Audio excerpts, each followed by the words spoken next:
Iran ने हमलों का दायरा बढ़ा दिया है और ईरान अब सिर्फ तल अवीव पर हमले नहीं कर रहा है, ईरान सिर्फ हैफा या मशरिकी यरूशलेम पर हमले नहीं कर रहा है, बल्कि ईरान का दायरा अब बढ़ चुका है। डिमोना शहर को निशाना बनाया गया ईरान की तरफ से, अराद शहर को निशाना बनाया गया, हैफा पर लगातार वो हमले कर रहा है। और इसके अलावा अरब आबाद जो शहर है, जुनूबी जो इलाका है इजराइल का, वहां पर निशाना साधा है, यानी शुमाल से लेकर जुनूब तक और इसके अलावा नॉर्थ से लेकर साउथ तक जितने भी इलाके हैं, यानी पूरा का पूरा मशरिक़ वुस्ता तो जल ही रहा था।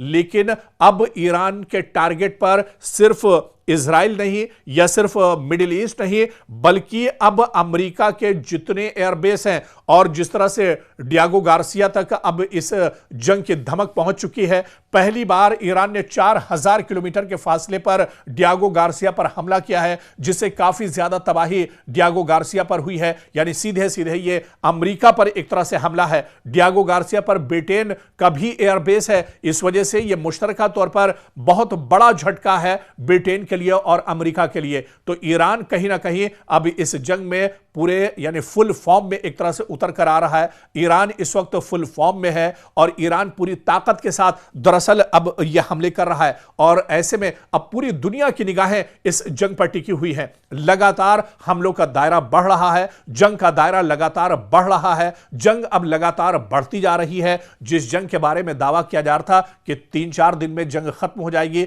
ईरान तबाह हो जाएगा, ईरान दुनिया से इसका नक्शा मिट जाएगा, ईरान के अंदर रिजीम चेंज हो जाएगा, उसी ईरान को आप उठाकर देखिए कि कई हफ्ते गुजरने के बाद भी ईरान लगातार इस जंग में डटा हुआ है।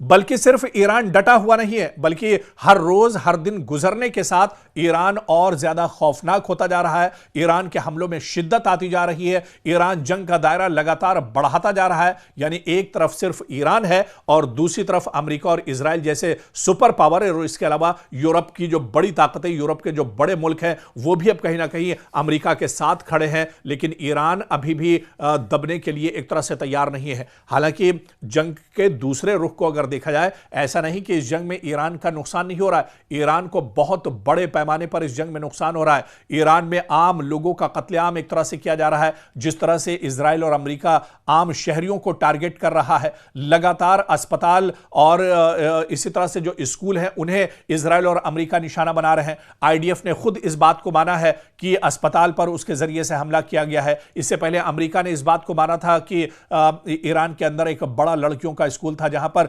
200 तालिबात को शहीद कर दिया गया था।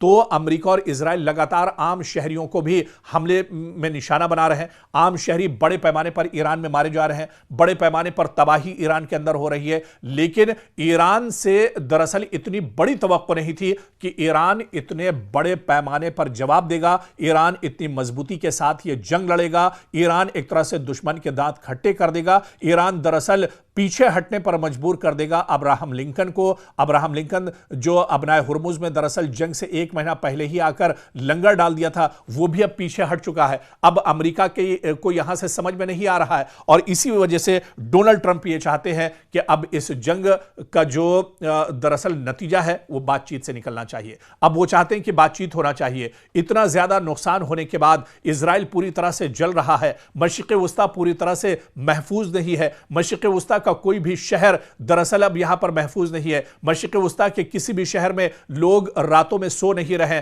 कि किस वक्त ईरान की तरफ से हमला हो जाएगा, ईरान की तरफ से ड्रोन या मिसाइल आकर उनके शहर में गिरेगा। और इसके अलावा ऐसी ही सूरत हाल, भयानक सूरत हाल इजराइल के अंदर बनी हुई है। बल्कि जिस तरह से डियागो गार्सिया तक यह जंग बढ़ी है, ऐसे में अब इस जंग में और ज्यादा शिद्दत आ रही है। और माहिरीन यह कह रहे हैं कि जिस जंग को 1 हफ्ते और 10 दिन में रोकने की बात कही जा रही थी, वो जंग अब रुकती हुई नजर नहीं आ रही है। कितनी लंबी यह जंग चलेगी इसके बारे में अभी से यह कुछ नहीं कहा जा सकता है, लेकिन यह जंग जब ही रुकेगी जब ईरान चाहेगा। और ईरान दरअसल ईरान के supreme leader Ayatollah Ali Khamenei और इसके अलावा अली लारिजानी की शहादत या उनकी जो बड़ी लीडरशिप जो शहीद हुई है इस जंग में, उनके बदले के लिए जंग लड़ रहा है। इस वजह से ईरान इस जंग को अब आसानी से रोकने वाला नहीं है और इस जंग में ईरान दरअसल आर पार के मूड में नजर आ रहा है।